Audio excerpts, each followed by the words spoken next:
এখন এমনও অবস্থা হয়ে গেছে যে জুলাই যোদ্ধা শব্দটা যদি কেউ শোনে তখন ফেসবুকে গিয়ে টিটকারি মারে, কমেন্ট বক্সে গিয়ে টিটকারি মারে। আমাদের এখানে অনেক ভাই আছে, অনেক বোন আছে যাদের কমেন্ট বক্সকে প্রাইভেট করে রাখতে হচ্ছে, ফ্রেন্ডস করে রাখতে হচ্ছে জাস্ট বিকজ অফ তাদেরকে গালাগালি দেয় এই জন্য। এইটা কি জুলাই পরবর্তী রাষ্ট্রে হওয়ার কথা ছিল? এই প্রশ্নটা আমাদের আসলে করা উচিত। এই কাজগুলো কারা করেছে? এই কাজগুলো কি শুধু পতিত স্বৈরাচার যারা আছে তারা করেছে? বাংলাদেশের প্রত্যেকটা রাজনৈতিক দল যারা নিজেদের স্বার্থে জুলাইকে ব্যবহার করেছে, একে অপরকে কাদা ছোড়াছড়ি করে জুলাইয়ের ঐক্য বিনষ্ট করেছে, তারা প্রত্যেকের জন্য দায়ী। এমন অবস্থা করা হয়েছে, শেখ হাসিনা তো তখন বাংলাদেশে ছিল না, আওয়ামী লীগের অস্তিত্ব বাংলাদেশে ছিল না। আমার মনে আছে আজকে চট্টগ্রামে বন্যা চলছে, আমরা যখন 24 জুলাই আগস্ট পরবর্তী সময় বাংলাদেশের উপর আরো একবার যে বন্যার পানি লেলিয়ে দিয়েছিল ইন্ডিয়া, সেই তখন আমরা কি করেছিলাম? টিএসসিতে ত্রাণ কার্যক্রম চালিয়েছিলাম। তখনকার প্রত্যেকটি টাকা মিডিয়াতে প্রেস কনফারেন্সে হিসাব দেওয়ার পরেও এক একটা রাজনৈতিক দল প্রত্যেকে যাদের বিরোধিতা করার আছে প্রত্যেকে বিরোধিতা করে আমাদেরকে কি বললো? ত্রাণ চোর।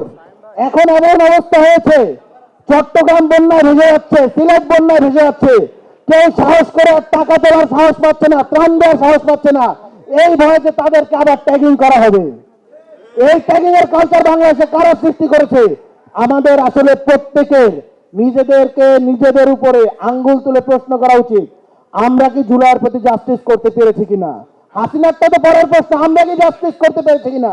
এই প্রশ্নটা মনে হয় আমাদের করার সময় এসেছে।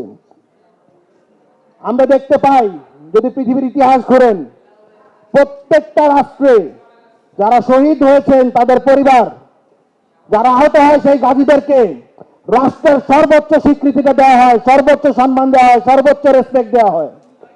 আপনি যান আমেরিকার ইতিহাস পড়েন, আপনি এই যে ইরানে যুদ্ধ হচ্ছে, ইরানের ইতিহাস পড়েন, প্রত্যেকটা গাজীকে তারা সর্বোচ্চ মর্যাদা দিচ্ছে। আর আমরা বাংলাদেশে কি করেছি? আমাদের প্রত্যেকটা শহীদ পরিবারকে টাকার জন্য মুক্তিযুদ্ধ মন্ত্রণালয়ের সামনে গিয়ে ধর্ণা পাততে হয়। আমাদের আহত ভাইদেরকে হসপিটালের সামনে গিয়ে তাদেরকে মানববন্ধন করতে হয় যাতে তাদের চিকিৎসা নিশ্চিত হয়।